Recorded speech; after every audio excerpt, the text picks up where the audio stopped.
Hello everyone, welcome to the new video. इस video में हम आपको बताने वाले हैं about the concept of hate speech. So before beginning with the video, I request कि आप प्लीज हमारे चैनल को सब्सक्राइब कर लीजिए, बेल आइकन पे क्लिक करिए और जाके हमारे पुराने सारे वीडियोस को भी देखिए so that आपकी better understanding हो सके with regard to law and law entrance exams. Now, starting with the video. Speech is something that has brought about revolutions. Rwanda में स्पीच दी गई, 10 लाख से ज्यादा लोगों की मौत हो गई 100 दिन में।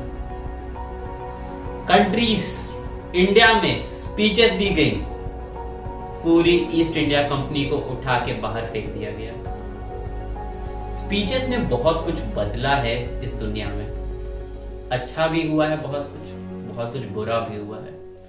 Freedom of speech and expression has been considered as one of the fundamental rights. कहां पे दिया हुआ है fundamental right? Article 19 of the constitution of India. Fundamental right होता क्या है, पहले ये जानना बहुत ज्यादा जरूरी है। फंडामेंटल राइट वो राइट्स होते हैं जो कि बहुत ही बेसिक माना जाता है कि यार ह्यूमंस को वो बर्थ से वो राइट्स तो मिलने ही चाहिए, उसको इंसानों जैसी जिंदगी जीने के लिए वो राइट्स तो मस्ट है उसके लिए। Freedom of speech and expression उसी राइट का एक पार्ट है। जिंदा रहने के लिए, इंसानों की तरह जिंदा रहने के लिए बहुत जरूरी है। फॉर श्योर हमने आपको बताया जैसे कि रवांडा में एक स्पीच दी गई, 10 लाख से ज्यादा मौतें हो गई उस स्पीच के बाद। तो फॉर श्योर राइट अनलिमिटेड तो हो नहीं सकती, रेस्ट्रिक्शंस लगाए जाते हैं। इंडिया में अब कॉन्सेप्ट किस चीज का है? रीजनेबल रेस्ट्रिक्शंस का। रीजनेबल वर्ड बहुत इंटरेस्टिंग भी है, बहुत कंट्रोवर्शियल भी है कि आखिर क्या है रीजनेबल, कितनी चीजें रीजनेबल होती हैं। अब एक चीज जिसके लिए सब लोग एग्री करते हैं कि ये रेस्ट्रिक्शन तो होना ही चाहिए freedom of speech and expression पे, वो होता है हेट स्पीचेस। हेट स्पीचेस होती क्या है?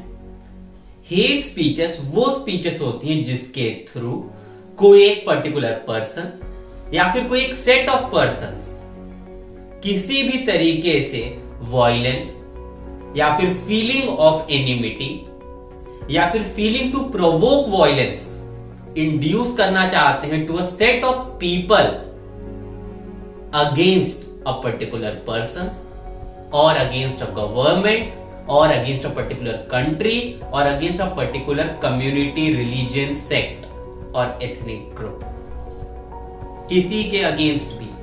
एक एग्जाम्पल देता हूं, रवांडा का एग्जाम्पल तो मे बी आप लोग ज्यादातर आप में से लोग पैदा भी नहीं होंगे जब रवांडा में जेनोसाइड्स हुए होंगे इन 1900s। एक बहुत ही रिसेंट एग्जाम्पल जो आप सबको पता होगा, म्यांमार जेनोसाइड्स, रोहिंग्या जेनोसाइड्स। क्या हुआ था?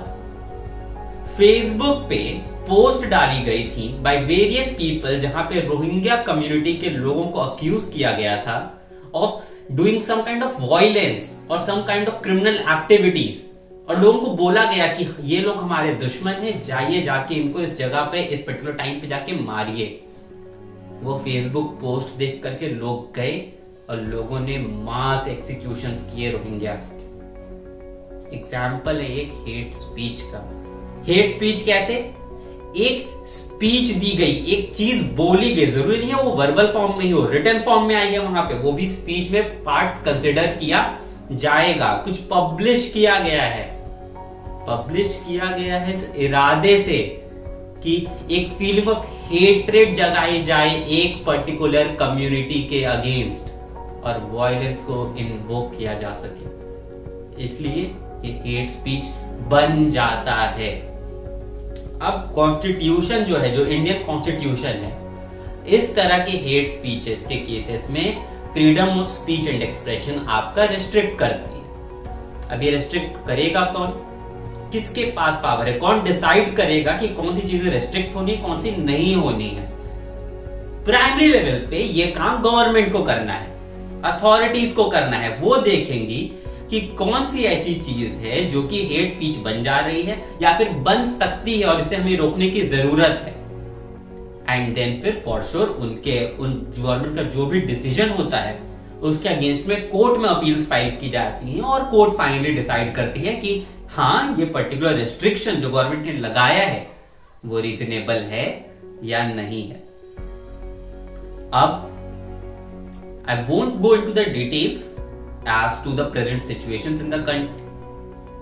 आप सबने बहुत कुछ देखा होगा in past few months in the country with regard to various people जिन पे अलग तरह से restrictions लगाई जा रही हैं। Twitter removing posts by few people, Twitter putting separate tax on posts by certain people, लोगों के shows cancel हो रहे हैं, and then there are also others who are openly giving various kind of speeches जिन पे कोई restriction नहीं लगाई जा रही है।